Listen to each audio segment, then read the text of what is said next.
আসসালামু আলাইকুম। Achieve education ইজলের পক্ষ থেকে সকলকে জানাচ্ছি স্বাগত। আশা করি তোমরা সবাই অনেক বেশি ভালো আছো। আলহামদুলিল্লাহ আমিও খুবই ভালো আছি। তো অবশেষে শিক্ষা প্রতিষ্ঠান খুললো, তবে সব শিক্ষা প্রতিষ্ঠান খুলছে না, এবং কোন শিক্ষা প্রতিষ্ঠান খুলছে এবং কবে থেকে খুলছে এই বিষয়ে প্রাথমিক ও গণশিক্ষা মন্ত্রণালয় থেকে একটি প্রজ্ঞাপন দেওয়া হয়েছে, যেখানে বলা হয়েছে কোন শিক্ষা প্রতিষ্ঠানগুলো খুলবে, কখন খুলবে এবং কোথায় খুলবে না সেই বিষয়ে। তাহলে চলো দেখে নেওয়া যাক যে কোন কোন শিক্ষা প্রতিষ্ঠান খুলবে, কোথায় খুলবে এবং কখন থেকে খুলবে।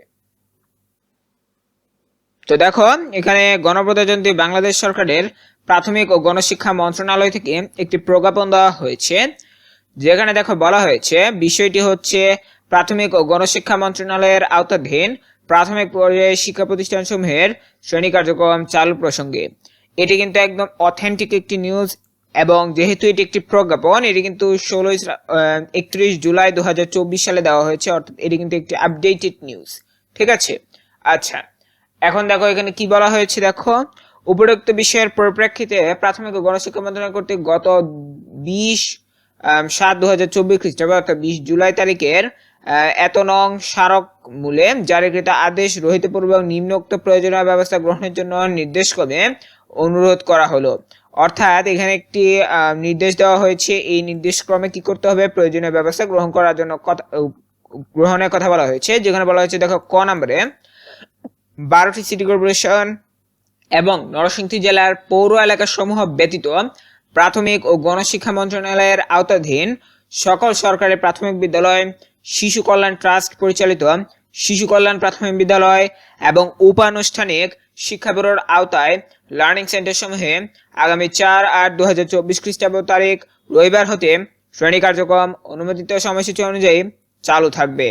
অর্থাৎ এখানে যে জিনিসটি বলা হয়েছে যে 12টি সিটি কর্পোরেশন, অর্থাৎ বাংলাদেশে যে 12টি সিটি কর্পোরেশন রয়েছে এবং নরসিংদী জেলার যে পৌর এলাকা রয়েছে, এইগুলো বাদে পুরো বাংলাদেশে সরকারি ও বেসরকারি অর্থাৎ প্রাথমিক ও গণশিক্ষা মন্ত্রণালয়ের আওতাধীন যেসব সরকারি প্রাথমিক বিদ্যালয় রয়েছে সেগুলো খুলে দেওয়া হবে, এবং শিশু কল্যাণ ট্রাস্ট পরিচালিত যে প্রাথমিক বিদ্যালয়গুলো রয়েছে সেগুলোও খুলে দেওয়া হবে, এবং উপানুষ্ঠানিক শিক্ষা ব্যুরোর আওতাধীন লার্নিং সেন্টারের যেগুলো রয়েছে সেগুলো কিন্তু 4/8/2024 খ্রিস্টাব্দ খুলে দেওয়া হবে, অর্থাৎ রবিবার থেকে। এবং শ্রেণী কার্যক্রম কয়টা থেকে চলবে সেটা নির্ধারিত যে টাইম ছিল আগের সেটি অনুযায়ী চলবে। ঠিক আছে, অর্থাৎ 12টি সিটি কর্পোরেশন এবং নরসিংদী জেলা ব্যতীত বাকি যে প্রাথমিক বিদ্যালয়গুলো রয়েছে সেগুলো চলবে, এবং এই যে জেলাগুলো রয়েছে সেগুলো শ্রেণী কার্যক্রম পরবর্তীতে চলবে। এটি কিন্তু একদম প্রাথমিক গণশিক্ষা মন্ত্রণালয় থেকে প্রেরণ করা হয়েছে। ঠিক আছে, আচ্ছা এরপরে দেখো নিচে বলা হয়েছে খ নম্বরে উপযুক্ত আদেশের আওতাভুক্ত সকল জেলার চলমান কারফিউ এর সময়সীমা বিবেচনায় রেখে শিক্ষণ সময় সমন্বয়ের প্রয়োজন হলে সংশ্লিষ্ট জেলার প্রাথমিক শিক্ষা কর্মকর্তা স্থানীয় বাস্তবতার আলোকে তাৎক্ষণিকভাবে প্রয়োজনীয় সিদ্ধান্ত গ্রহণ করতে পারবেন। অর্থাৎ এটি প্রাথমিক শিক্ষা কর্মকর্তার উপর নির্ভর করবে, অর্থাৎ যদি পরিস্থিতি দেখে তিনি মনে করেন যে প্রাথমিক যে শিক্ষা রয়েছে অর্থাৎ প্রাথমিক বিদ্যালয়গুলোর সময়সীমা একটি দিনের জন্য বা যে দিনের অবস্থা বেশি খারাপ থাকবে সেই সময় যদি মনে হয় যে কারফিউ অথবা এই কারণে যদি মনে হয় যে সময়সীমা কমিয়ে দেওয়া দরকার, সেক্ষেত্রে তিনি সেটা করতে পারবে, এটি তার উপর নির্ভর করবে। তো এটি কিন্তু একদম প্রাথমিক ও গণশিক্ষা মন্ত্রণালয় থেকে প্রেরণ করা হয়েছে, এই জন্য আমি অন্য কোনো সংবাদ প্রতিবেদনের সাহায্য নিচ্ছি না, যেহেতু এটি একদম অথেন্টিক একটি নিউজ। তবে হ্যাঁ, এখানে দেখো আরেকটু বলে নেই যে এখানে কিন্তু এই যে প্রথম আলোর একটি প্রতিবেদন দেখো বলা হয়েছে প্রাথমিক বিদ্যালয় খোলার তারিখ নির্ধারণ, তবে বন্ধ সিটি কর্পোরেশন এলাকার বিদ্যালয়। এই প্রতিবেদনে দেখো বলা হয়েছে দেশের সরকারি প্রাথমিক বিদ্যালয় শ্রেণী কার্যক্রম শুরুর সিদ্ধান্ত হয়েছে। আগামী রোববার 4 আগস্ট থেকে সরকারি প্রাথমিক বিদ্যালয়গুলোতে শুরু হবে শ্রেণী কার্যক্রম, অর্থাৎ আগামী রোববার থেকে শ্রেণী কার্যক্রম শুরু হবে। তবে সারা দেশের সব প্রাথমিক বিদ্যালয় ওই দিন থেকে শ্রেণী কার্যক্রম শুরু হবে না। 12টি সিটি কর্পোরেশন ও নরসিংদী জেলার পৌরসভার প্রাথমিক বিদ্যালয়গুলোতে 4 আগস্ট থেকে শুরু হবে না শ্রেণী কার্যক্রম। এইসব এলাকার প্রাথমিক বিদ্যালয়ে আপাতত শ্রেণী কার্যক্রম বন্ধ হয়ে থাকবে। অর্থাৎ এটি কিন্তু আমি এখানে বলেছিলাম, এইখানে যে আমরা প্রজ্ঞাপনটি দেখেছিলাম সেখানে কিন্তু আমি বলেছি। এরপরে দেখো বলা হয়েছে আজ বুধবার প্রাথমিক ও গণশিক্ষা মন্ত্রণালয় এক বিজ্ঞপ্তিতে এই সিদ্ধান্তের কথা জানায়, অর্থাৎ আমি যে তোমাদেরকে এখন যে প্রজ্ঞাপনটি পড়িয়ে দিলাম এটি। তো এরপরে দেখো বলা হয়েছে বিজ্ঞপ্তিতে বলা হয় প্রাথমিক ও গণশিক্ষা মন্ত্রণালয়ের আওতাধীন সরকারি প্রাথমিক বিদ্যালয়, শিশু কল্যাণ ট্রাস্ট পরিচালিত শিশু কল্যাণ প্রাথমিক বিদ্যালয় এবং উপানুষ্ঠানিক শিক্ষা ব্যুরোর আওতায় লার্নিং সেন্টারগুলো 4 আগস্ট থেকে শ্রেণী কার্যক্রম অনুমোদিত সময়সূচি অনুযায়ী চালু হবে। তবে সব জেলায় চলমান কারফিউ সময়সূচি বিবেচনা রেখে শিক্ষণ সমন্বয়ের প্রয়োজন হলে সংশ্লিষ্ট জেলা প্রাথমিক শিক্ষা কর্মকর্তা স্থানীয় বাস্তবতার আলোকে তাৎক্ষণিকভাবে প্রয়োজনীয় সিদ্ধান্ত গ্রহণ করতে পারবে বলে এই বিজ্ঞপ্তিতে জানানো হয়। অর্থাৎ এখানে কিন্তু যে ছবিটি দেখতে পাচ্ছ এটি কিন্তু হচ্ছে আমাদের এইখানের যে প্রজ্ঞাপনটি সেটি কিন্তু, ঠিক আছে। তো আমি প্রজ্ঞাপনটি আগেই পড়ে ফেললাম। এরপরে দেখো বলা হয়েছে যে কোটা সংস্কারের দাবিতে আন্দোলনের এক পর্যায়ে সংঘর্ষের ঘটনা ঘটে।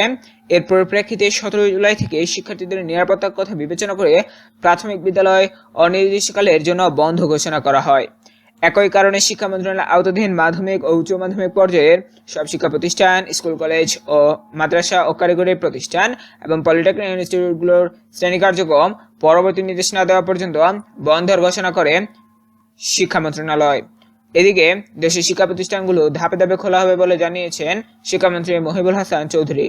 মঙ্গলবার 30 জুলাই সন্ধ্যায় এক বৈঠক শেষে সাংবাদিকদের তিনি বলেন, আমরা জননিরাপত্তা ও ঝুঁকি বিবেচনায় নিয়ে ধাপে ধাপে শিক্ষা প্রতিষ্ঠান খুলতে চাই।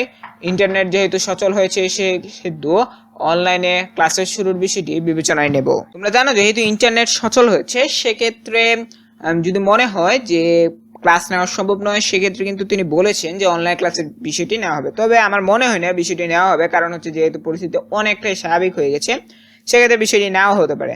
তবে হলে তো অন্য ব্যবস্থা নেওয়াই হবে। তো যাই হোক, আমি তোমাদেরকে এখানে প্রজ্ঞাপন যেটি কিনা প্রাথমিক ও গণশিক্ষা মন্ত্রণালয় থেকে পাঠানো হয়েছে সেটিও পড়িয়ে দিলাম এবং একটি প্রতিবেদনও দেখিয়ে দিলাম যেটি কিনা প্রথম আলো পত্রিকায় প্রকাশিত হয়েছে। তো এখানে মূল বিষয়টি যে তোমাদের প্রাথমিক বিদ্যালয়গুলো খোলা হচ্ছে এবং যেসব জেলার খুলবে না, অর্থাৎ নরসিংদী জেলার এবং 12টি সিটি কর্পোরেশনে খুলবে না। তো পরবর্তীতে যদি অন্য কোনো বিষয় আসে, অন্য কোনো বিজ্ঞপ্তি আসে, সেটা নিয়ে অবশ্যই আলোচনা করব। ততদিন পর্যন্ত তোমরা থাকো আমাদের সাথে। আসসালামু আলাইকুম ওয়া রাহমাতুল্লাহ।